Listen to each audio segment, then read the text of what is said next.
Obbo Jawaar Mohaammed dallaalota Itoophiyaa Dubaay keessa taa'uun saamicha raawwataa turan nan balleessaa jechuun warri birii namaa isin bira jirtu warri dhiyoo tana warri himatamtan hundinuu kaan keessan gaafadhee fi haganaa birrii namaa isin bira jirtullee gabaasni qe'ee. laa ilaaha illallah nama duraan kareen beeylillee karaasise. هو الله أحد الله الصمد. السلام عليكم ورحمة الله وبركاته. السلام عليكم. صبر زين عليك. وقاسة تدور شتو جنازة ما نتنفوفنا. جوي قبي لقاسي تما إسا صنتاني جراتو كرقلشي إسا قبا يوجدشو جولي سودين بيتواتي warra kallachasii irratti qirsi mullaachi dhambaa fatuwa ujoollee Suudi Arabiyaa keessa jiran namni maabaraa maqaa qoosaatiin jaame ilma Bakar Adam Ali Shanteetiin jaama okay qabiiliidha ofitti amanaadha hayni keenya kun nu dubbatamu qaba meeqaan tan fiizaan dalagamaa maallaqas galchaa jennee guutuu gaafa raggalee maal fiizaan keessa hin jiru jedhanii haadhaa fi abbaan sa'a waatiyyoo qaban sa'a qaban jibicha qaban gurguranii sani wajjin agabuu hafanii arrawaan gurguratan dhabii abaarii. wallahi wadabboo cinqaan nu qabdee kunoo jaarsaaf jaartii martisii ganama itirribaa kaatu sarchi gootee laaltiya. wallahi bakka mara. amma Dubaay seenee chaarjaa ga'eera wannoo qorataara maal inni mikinaanni warri Dubaay kun jaartaaf jaartiin yeroo hunda lakkoofsi kiyya. Jawaar Mohaammed waan ati nu goote cittoon gaalan goone miskiini duraan sodarraa gaara keessa deemu amma gaararraa gabbootiniin karaa bira as taree da'oo keessa nu deemaa jira. Jawaar Mohaammed dallaalota Dubaay warra dhiiga ilmaan namaa dhuguu fi warra nama gooyomsan warra qabdii namarraa fuudhanii bilook nama godhan irratti tarkaanfii atatta. Anileen Ahmad Adamin Jaamaa itti gaafatama waldaa ittisa godaansa seeraan alaa fi daldala namaa damee Somaaliyaati. Soomaaliyaan jiraadhaa jechuu wargeessaa jechuu. Kanarraa ugaa waggoota afurii deemna waggoota afran kana keessatti rakkoo karaa kanaa dhugaa rabbii dubbachuuf akka gaariitti hubannaa wajjin gaa hojjechaa turre dalagaatis turre namoota gartee nama keenya kana karaa kana biyyarraa baasee ilaa hanga laasaanot fidu laasaanot irraa Boosaaso geessee Boosaasorraa hanga Yamanitti gartee namoota kana hordofaatis turre sirritti jala buunee eenyummaa isaa iddoo dhaloota isaa maal suuraa isaatiin deeggarame yeroo dheeraa hordofaa turre gorsuullee turre gorsa kana keessatti gaa zaachaa gosa gosaatis ni jira akkasumatti waan adda addaatiinis waa hedduu keessa dabarree maraafuu gaa arra deemtee duraan nama hagam muraasa namni waan kanarra qabsaa'ee jiru arra deemtee hulaa nama hundaa seentee Oromoo guutuu kaaftee jechuudha.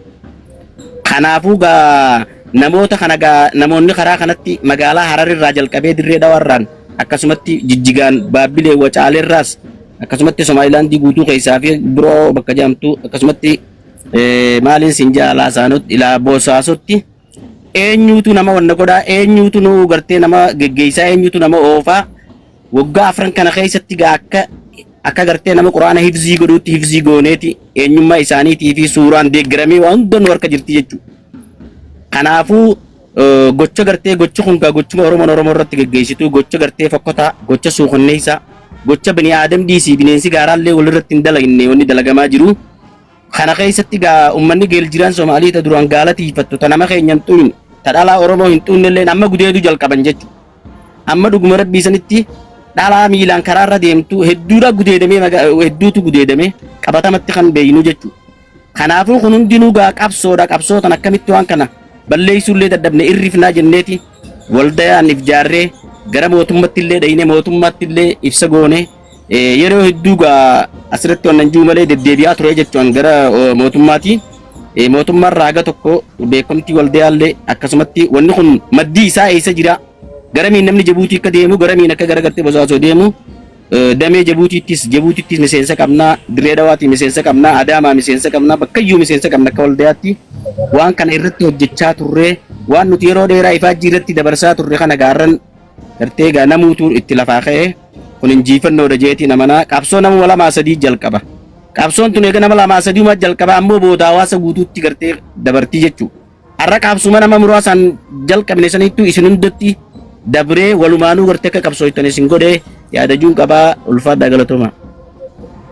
Hedduu galatooma qabxii bareedaa nu ibsite namni ijoolleen ani sagalee isaa dhagahuu barbaadu hamaraadha. Hamara waanuma kanaa wajjin wal qabatu hattees ifillee yoo ibsuu dandeesse akkasuma gahee waan hojjettanii fi rakkoo bakka sanatti uumamerraa wanta kaafalamu nu ibsi achiin booda eeruu namootaatti kenna hedduu galatooma yoo dhagahuu jiraatti.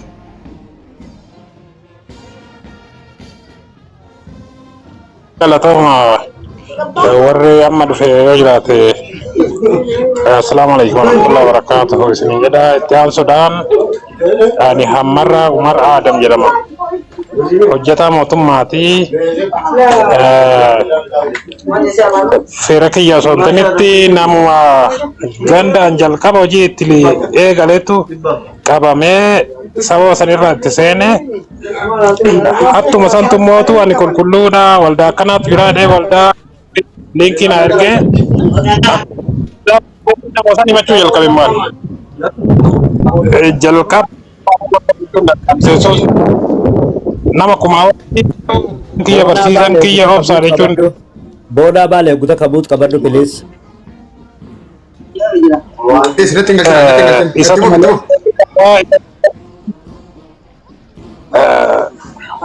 Inni gara koreetti na fide akka to'ataatti ani wanni san waldaa san keessatti wanni hojjetaa turre waa hedduu bu'aa hedduu keessa dabarree miidhama hedduutti miidhamnee bu'aa hedduutti agarre dhimmaan hiyyeessaa hedduu qorsisine dhugaa rabbi akka namni beeku osoo hin ta'initti akka rabbi beekutti amma ka obsaan reefu kaase suni mucaan shirkaa sultaan gannaa ka jedhamu ka obboleeyyan lamaan fuudhe obboleettii ta'an akka hin taanetti harkaa baasanii dhaltee baatee isiin jennaan sossobee mallaqa gannaqee intala lammatallee maatima biraa sossobee baasee lafa gurgursiise.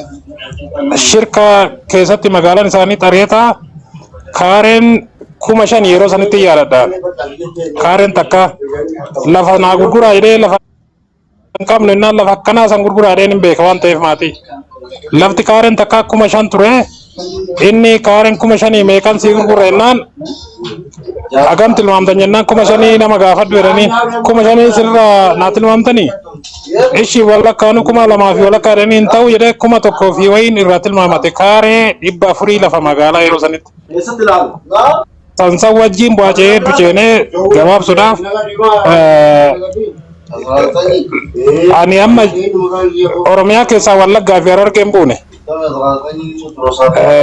Yamanii nama Yamanii jiru caalaa nama karaa kana yeroo 4-5 deebe caalaa hin beeka jedhee ofitti amanu.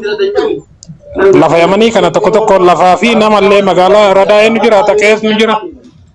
Daneen nu jira guutuu Suudii aga waadii dawaasirritti aga Riyaaditti iddoo bu'aa hedduutti ceene iddoo itti miidhame hin dagatu waan ta'eef namni kana keessa turree jijjiirama hedduu itti hojjennee akka Oromiyaatti koreen gara nama 11 yeroo san warri na wajjin socho'aa ture harca'ee ana qofatu jira amma akka an beekutti. Nama hedduu bakka buusuudhaaf leenjisee hubannoo kennee fi obsa barbaachisaa bu'aa barbaachisaa yaadata obsaan yeroo tokko yeroo miliyoona tokko deebifnu sa'aatii 72 hirriba malee sa'a 24 osoo hin ta'in sa'a 72 rabbi quba qaba osoo hin rafin chaalenjii hedduu keessa dabalatee jijjiirama hedduutu dhufe. Nama hedduu walitti buunee aga ammaatti darartan namallee yeroo barbaachisaanaan eenyurraa eegala ofirraa eegalaan naannoo biyyarraa eegala jechuudha.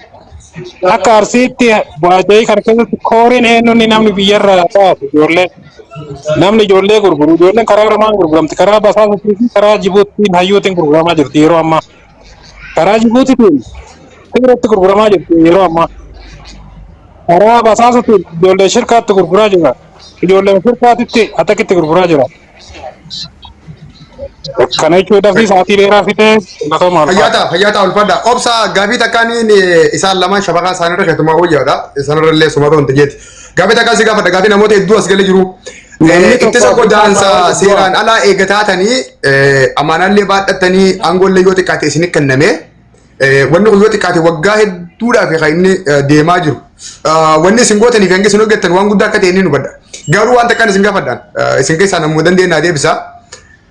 Egaa aangoo hanganaa qabattanii amaanaan isin kennamee rakkina uummanni waggaa hedduudhaaf dhandhamaa jiru kana namoota hangam takka hiitan maal fa'aa achi balleessitan maal fa'aa buqqaaftan jechuun wanni isin hojjettan maal obsaa waan kana balleesse sagalee shorkaas naa deebisi namni hundee hubatu fakkeenyaaf hakkuun guddichi namni baay'ee maqaa isaa kaasu Hussein Maabaraati. Hussein Maabaraa hidhame kan jedhu oduun ni jira waan isaallee kan nutti himtuun barbaada. Ittisni godaansa seeraan alaa aangoo qabdanii fi amaanaa isin kenname fudhattanii maafiyaa warra nama jeesu warra nama saamu warra nama torcharii godhu kana wanni isin irratti hojjettan maali yoo xiqqaate maqaa dhalootaa maqaa sooshaal miidiyaa suuraa isaanii bakka dhalootaa wajjin wanni addaan baaftanii if harkaa qabdan ka amma gabaasa uummata guutuuf gootan ni qabdani tokko lammaffaa hoo eeguma aangoo kanaaf itti gaafatamummaa kana fudhattan irraa kaasee namoota nama miidhan kanarratti wanni isin hojjettan maali bu'aan isin argattan takka injifannoon isin galmeessitan hoo maali ka jedhu daqiiqaa muraasa fudhadhu naa deebisi waan kana namni hedduun akka dhaga'utti. Okay, bareedaadha. Nama Afrikaa Power juusan ol deebisii namni tokko haa duraa bu'u bareedaadha. Hayyee bareedaadha. Laali fakkeenyaaf wannichi keessatti dalagame maalii kajaani nama hudhatak dallaalota biyya keessaa nama baasu hidhaa waggaa 14 itti murteessifnee jirra abaluu biitii wannidha isaanuu ni beekanii hamarraan faanis ni beekan galmeen Maamad Aadamii fi hamarraa Umar Aadam bira jirti